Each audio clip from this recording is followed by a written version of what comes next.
Hello and welcome to Open House 2021. My name is Kara McPherson. I am your son or daughter's Algebra 2 teacher. To give you a very brief introduction, because I know you're having to watch a lot of videos today, I have been teaching in Twinsburg for 22 years. I also live in Twinsburg, so if I look familiar, you've probably seen me out and about. And I have two children of my own that are also Twinsburg students. My son started his freshman year, and my daughter is in seventh grade. So a lot of the things that I'm talking about and telling you, I'm also then going to be turning around and listening to my colleagues talk about what they do in my kids' classes. So this is Algebra 2. I just want to kind of go through the basics of the course, the expectations, and maybe get some questions that you have answered as you listen to this. So Algebra 2 is the third high school course in line. Your son or daughter should have already taken Algebra 1 and geometry. Algebra 2 is the highest level of math that every math student has to take in the high school. They do have to take a fourth class next year. However, we have a wide variety of courses that meet that fourth requirement.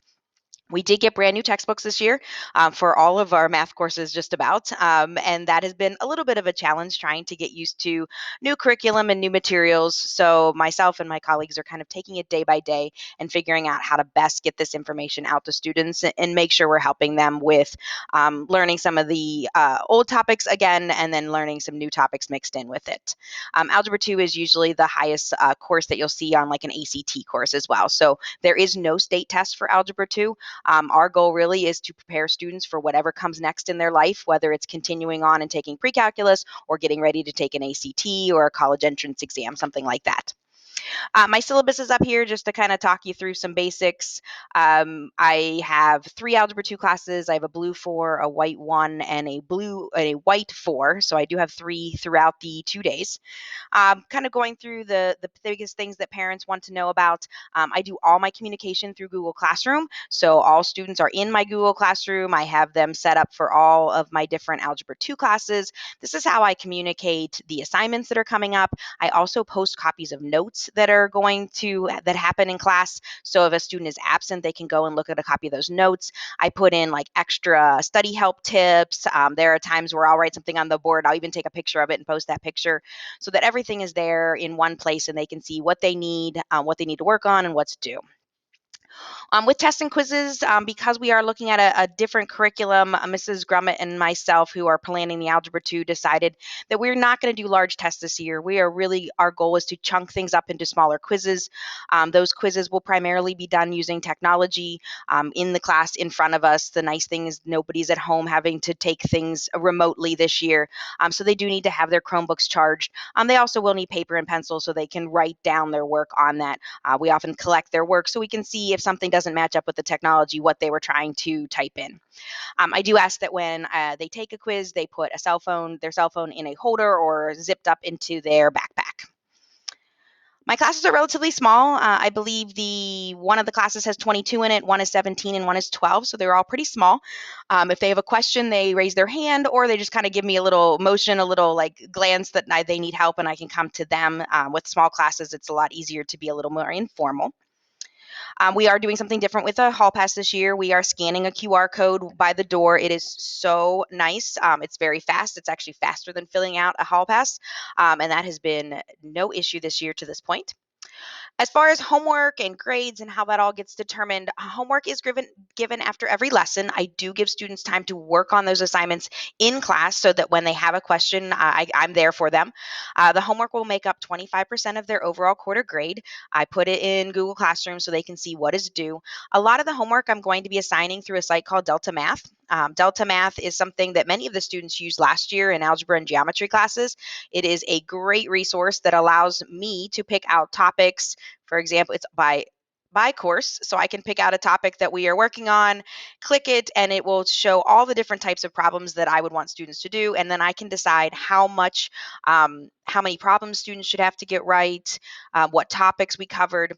The really nice thing about Delta Math is it does provide help videos and example problems. So if students are having trouble with something and they've already walked out my door and they're not with me anymore, there are extra resources there to help them work on things.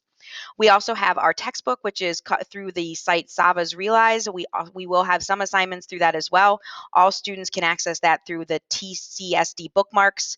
If you click that, the very first thing that comes up is Sava's Easy Bridge, and that will go through, and we can do both homeworks and assessments through that as well. We are not passing out an actual textbook this year because everything is online, and it's one less thing they have to put in their backpack. I do ask that students have a notebook and whatever they're comfortable writing in and writing with.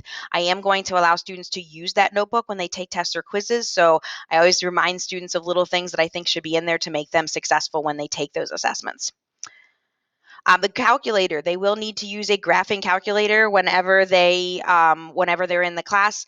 There is a Desmos calculator on Chromebook. However, that calculator cannot be used on ACTs or SATs. So it's really important that they understand how to use a handheld calculator because that is their only resource on those tests. So the calculator that I ask that students get is a TI 84 Plus. It can be any color. There's a lot of different upgraded models, but I have the ability to put the calculator up on my board or up on my Chromebook so that when we are using it, I can show students what buttons I'm hitting and how we're using it. And it's a great way to kind of get them used to something that's new. Grades are going to be 75% their tests and quizzes and then 25% their homework. There will be a midterm in January and there will be a final exam in May. I will give students bonus opportunities. Oftentimes before they take a quiz, I'll do an optional review where if they get a certain percentage right or work on a certain part of it, they can earn extra credit. And I always encourage them to take advantage of those. As far as COVID protocols, we are wearing masks. Hopefully we get to the day where life is better and we don't need to, but right now all students are required to wear masks. Um, and that really has not been an issue to this point. We do have hand sanitizer in the room. We do have our desks spread out 6 feet apart or 4.5 feet apart. So we're kind of trying to be as safe as possible. What they need to bring to my class every day, something to write with, something to write on, a charged Chromebook, a graphing calculator, their mask, and then anything, again, they're writing with. I do not care, pencil versus pen. And I always tell students, ask questions if you have it. If there's something that you're running into an issue, let me know so we can try to seek help and work with you, whether it's one-on-one or look for a math coach to help you as well. So that is the basics of my class. I think I hit everything. If you have any questions or you want to contact me, you can always use the school email. School email is always the first initial, last name, and then at twinsburgcsd.org. So you definitely can get in touch with me that way. You can call, although my phone will only ring if I'm not teaching. Email is probably the fastest. And then if there's something you want to talk about in more detail, I can always call you back. So again, thank you. Thank you for watching. I hope you have a good rest of your night. And if you need anything, let me know.